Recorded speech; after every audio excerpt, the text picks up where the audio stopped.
Hello tout le monde, aujourd'hui on se retrouve dans un nouveau tuto Fimo dans lequel je vais vous montrer comment réaliser ce bagel miniature. J'espère que ça vous plaira et je vous laisse avec la suite. Pour commencer, vous aurez besoin d'une petite boule de pâte de couleur pâte à gâteau, donc moi j'utilise de la champagne, et vous allez la diviser en deux parties dont une est légèrement plus grosse que l'autre pour faire le haut du pain et le bas du pain, voilà, je pense que vous avez compris.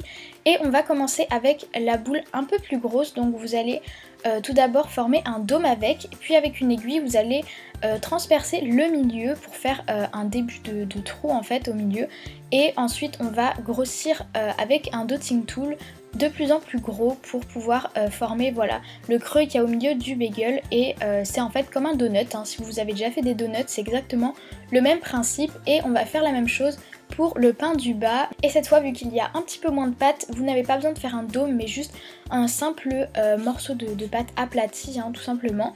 Et ensuite vous faites la même chose avec les dotting tools de plus en plus gros pour former voilà, le trou au milieu. Ensuite on va venir texturer le pain, donc pour ça j'utilise une toute petite boule d'aluminium que j'ai froissée, et ensuite je tapote un peu partout pour que ça ne soit pas totalement lisse et qu'il y ait un petit côté réaliste qui ressorte. Et ensuite avec des pastels secs on va faire l'effet cuit. Donc je commence avec la couleur ocre que je viens mettre absolument partout sur les deux pains avec un pinceau. Donc voilà, il faut faire ça vraiment sur tout le pain. Et ensuite je vais utiliser un pastel terre de sienne brûlée, donc c'est un marron un petit peu orangé, et je viens faire ça juste sur le dessus en fait, et sans vraiment insister, juste en passant légèrement le pinceau pour que tous les reliefs ressortent, et ça donne vraiment un effet de couleur comme si le pain avait vraiment bien cuit. Et voilà ce que ça donne. Donc ça c'est le pain d'en haut, donc vous voyez qu'il est pas mal bombé, et le pain du bas qui est plus aplati. Ensuite on va venir prendre de la pâte verte, donc moi c'est vrai qu'elle est un petit peu trop foncée je trouve pour de la salade, donc je vous conseille de l'éclaircir un peu plus. Mais vous allez donc prendre votre boule de pâte que vous allez écraser voilà un peu à l'arrache avec votre doigt, et avec votre boule d'aluminium vous allez venir l'écraser encore plus pour que ça fasse vraiment de la pâte très très fine et qui ressemble un peu à de la salade froissée, voilà. Et vous allez arracher des petits bouts que vous allez placer tout autour de vos deux pains, donc j'insiste bien sur faire sur les deux pains, donc le haut et le bas. Vous verrez par la suite que je l'ai fait. Après c'est à vous de voir où vous voulez placer la salade, vous n'êtes pas obligé, mais personnellement voilà, j'ai fait sur les deux pains. Ensuite pour le jambon on va venir prendre un mélange de deux roses, donc moi j'ai utilisé un de chez Cernit et le rose pastel de chez Fimo. Donc voilà, j'ai mélangé les deux, mais vous voyez pas complètement, on voit encore la trace des deux couleurs et ça donne un peu cet effet de jambon, enfin voilà. Je trouvais que ça faisait un petit peu plus réaliste.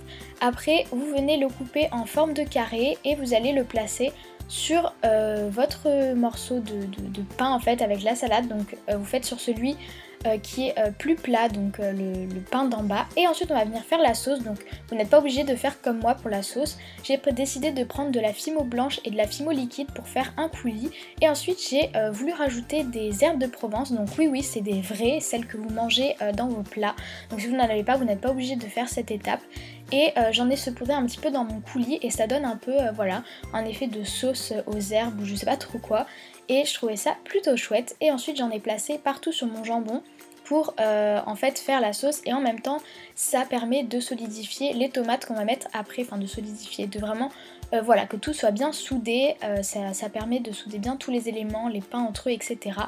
Et ensuite avec une canne tomate je coupe 5 tranches de tomates. Vous n'êtes pas obligé, si vous n'en avez pas vous pouvez également utiliser de la Fimo rouge, vous faites des petits cercles de Fimo rouge que vous placez, ça fait exactement le même effet, ça c'est vraiment un détail les cannes. Donc voilà, mais si vous en avez vous pouvez également les utiliser, et vous pouvez mettre aussi d'autres légumes hein, comme des oignons ou je sais pas trop ce que vous pouvez mettre. Mais voilà, vous pouvez vraiment pour les ingrédients faire comme vous voulez. Et ensuite avec le reste de sauce, je viens en mettre par-dessus les tomates pour vraiment qu'elles soient bien ancrées dans la création, qu'elles ne bougent pas après cuisson. Et avant de mettre mon bagel au four, je viens mettre un piton. Donc là c'est hyper facile vu qu'il y a du coulis, il vous suffit de le mettre dedans et du coup ça tiendra super bien. Et voilà, vous avez terminé votre bagel, vous pouvez l'enfourner 30 minutes à 110 degrés. Et donc voilà pour ce tuto, j'espère qu'il vous aura plu. N'hésitez pas à me donner votre avis dans les commentaires. Et si jamais vous reproduisez cette création, n'oubliez pas de mettre ce hashtag sur Instagram pour que je puisse voir et commenter vos publications. Donc voilà, je fais plein de gros bisous et je vous dis à la prochaine. Bye tout le monde!